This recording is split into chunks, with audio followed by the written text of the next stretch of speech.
Some of the merchants here are struggling to return to normal. We got meat, we got for bagels. But when a restaurant manager's meat and cheese and milk and juice are all spoiled, as they are at the William Street Food Court, it can be tough.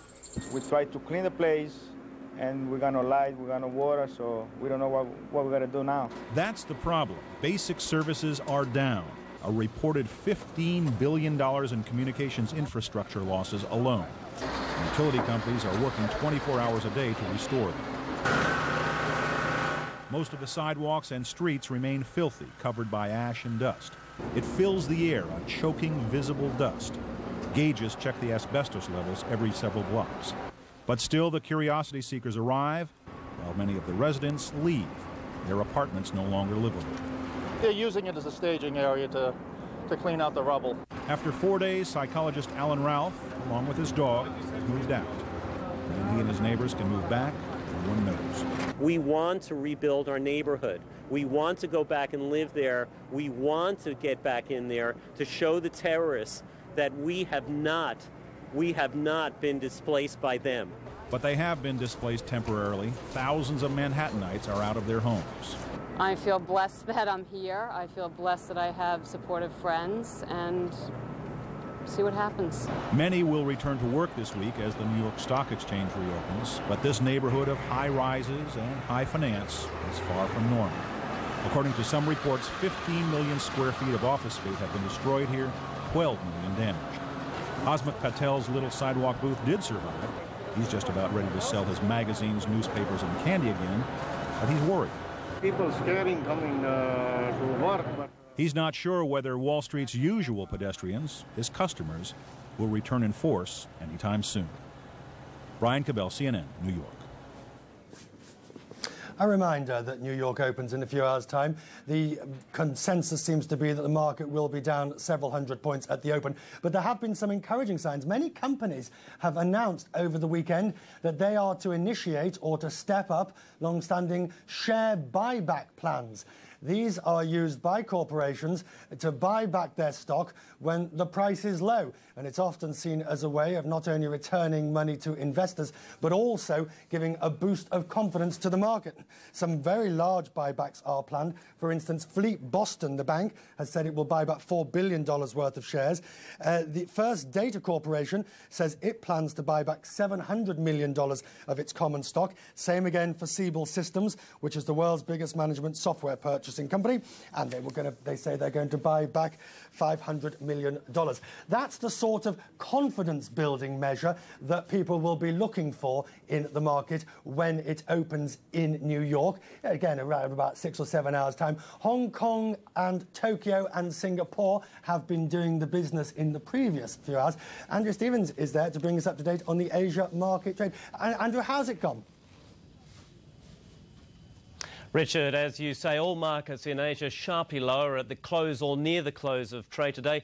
Even though Wall Street was closed, most investors are expecting a major sell-off in the financial markets in the US, and that will see a sharp slide, certainly on Wall Street when it opens a little later today. The threat of a recession in the US is also putting extra pressure on markets that have already been weak for months.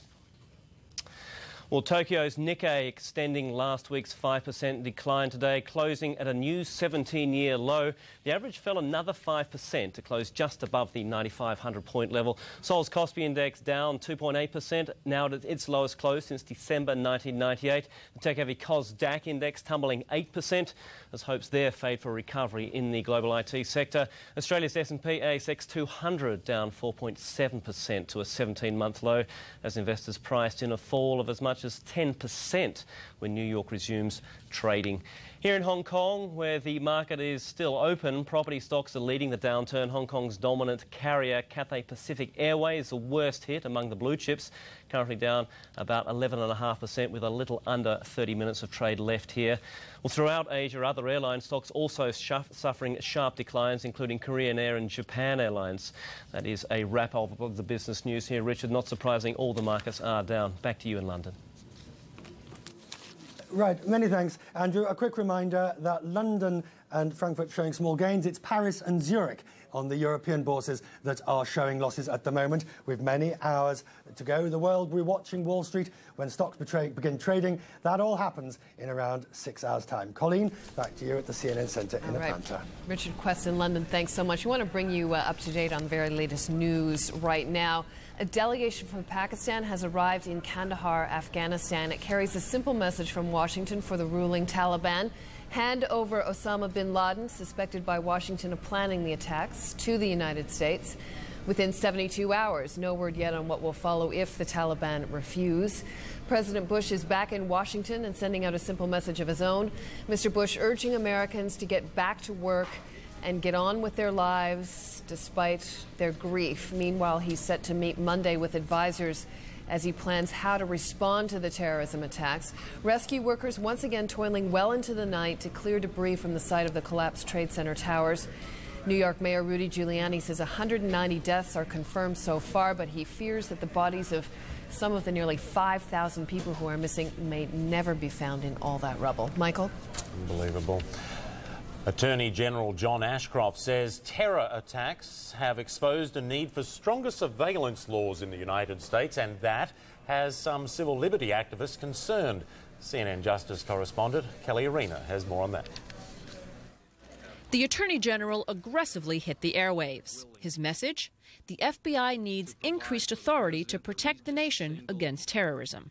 We need to upgrade and strengthen our ability to take action, and we're going to make that the focus of our endeavor.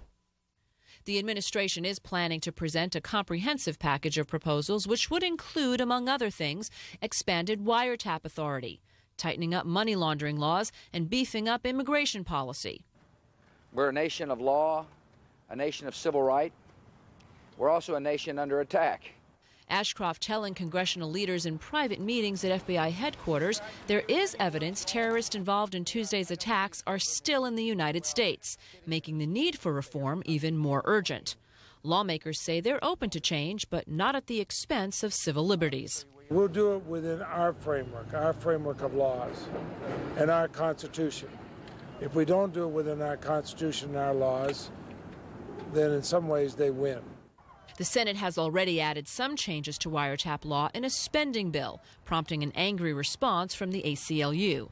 It said, quote, at its very first opportunity, the Senate passed legislation that threatens privacy rights without receiving any public showing that it would make us any safer. Security adjustments will not be limited to prohibiting terrorist activity, but are expected to change the lives of ordinary citizens as well. In pursuit of the few, the challenge lies in balancing the needs of the many. Kelly Arena, CNN, Washington.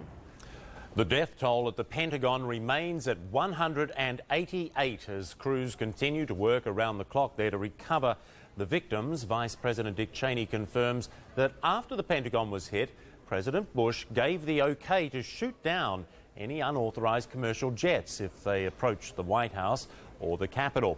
CNN's military affairs correspondent Jamie McIntyre has more on that. Pentagon sources tell CNN it was only after the third hijacked plane slammed into the Pentagon that President Bush gave the agonizing order to shoot down United Airlines Flight 93 with 45 people on board if it got close enough to threaten Washington. I gave our military the orders necessary to protect Americans, do whatever it would take to protect Americans, and of course that's difficult. The President made the decision on my recommendation as well, wholeheartedly concurred in the decision he made, that if the plane would not divert, if they wouldn't pay any attention to instructions to move away from the city, as a last resort, our pilots were authorized to take them out. The Boeing 757 crashed in Pennsylvania, apparently brought down when passengers tried to overpower the hijackers before the grim orders had to be carried out. Soon, the whole country would become a no-fly zone enforced by U.S. military fighters. In response to the unprecedented hijackings, the FAA ordered all flights to land. And this replay of FAA radar data shows the amazing clearing of the skies as 4,500 blue dots disappear. In retrospect, Pentagon officials say there was almost no time to react. It wasn't until United Airlines Flight 172 struck the second tower of the World Trade Center at 9:02 a.m. that it was clear the United States was under terrorist attack. Because of its peacetime posture, the U.S. military was simply not in position to respond. Anyone who has looked around the skies over the past several years knows that we do not keep aircraft in the air to anticipate some local situation like that. According to a timeline provided by Pentagon officials, the North American Aerospace Defense Command, or NORAD, was notified at 9:25 a.m. that a third plane was hijacked and heading toward Washington. 10 minutes later, at 9:35 a.m., three F-16s screamed at supersonic speeds to Washington from Langley Air Force Base, Virginia, covering the 130 miles in 14 minutes. But the Pentagon was hit just 3 minutes later at 9:38 a.m. And by the time this F-16 showed up at 9:49 a.m., the fighters could only circle and look for other hostile planes. But even if the fighter jets had arrived on time, downing a jetliner over the congested urban area that surrounds the Defense Department might well have resulted in higher casualties than the 124 people killed in the fortress-like Pentagon. Military pilots patrolling the Washington-New York air corridor do not have carte blanche to shoot down any suspect plane. That still has to be approved by the president on a case-by-case basis. But if an airliner is hijacked and it's headed for a densely populated area, the White House is ready to sacrifice the civilians on board to potentially save more lives on the ground. Jamie McIntyre, CNN, The Pentagon. The U.S. says it is at war, but it is difficult to say with whom. But it has issued some stern warnings, including some directed at Afghanistan. On Sunday, Secretary of State Colin Powell directed some of the strongest words yet to Afghanistan for harboring Osama bin Laden and his al-Qaeda network. And we're going to make it clear to them that they must comply with previous directions they have received from the United Nations and other organizations to stop this, to expel this organization, to destroy this organization, or to help us to destroy this organization. And they will be held accountable for the support they have given to this organization if that's who we finally determined is responsible and we're going after them.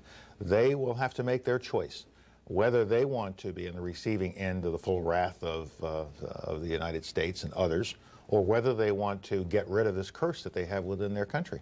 I'm not carrying expectation. The only thing I'm looking for is results. They either do or they don't. It's binary, yes or no. You either respond to this crisis, this tragedy, this horrible thing that was perpetrated by perhaps al-Qaeda and Osama bin Laden, and all the indications point in that direction.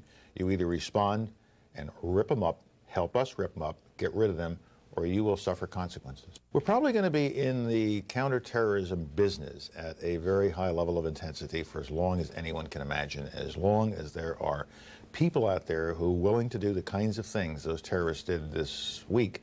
Then we're going to have to be on guard and constantly looking for them, trying to penetrate them and trying to stop them, and not just respond to them, but to stop them, get ahead of them. This is going to change the way we do business. It's going to change the way we go about our daily life here in the United States. It's going to require a greater emphasis on homeland defense so we can defend ourselves against those who, notwithstanding our best efforts overseas, are still trying to get in to the country to hurt us.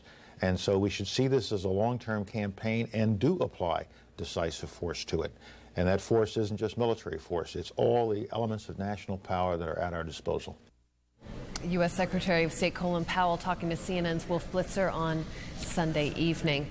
Well, reports of hate crimes against Muslims and Southeast Asians have risen considerably across the U.S. since the attacks on Tuesday. The Council on American Islamic Relations says it's received more than 300 reports of harassment and abuse through Thursday night.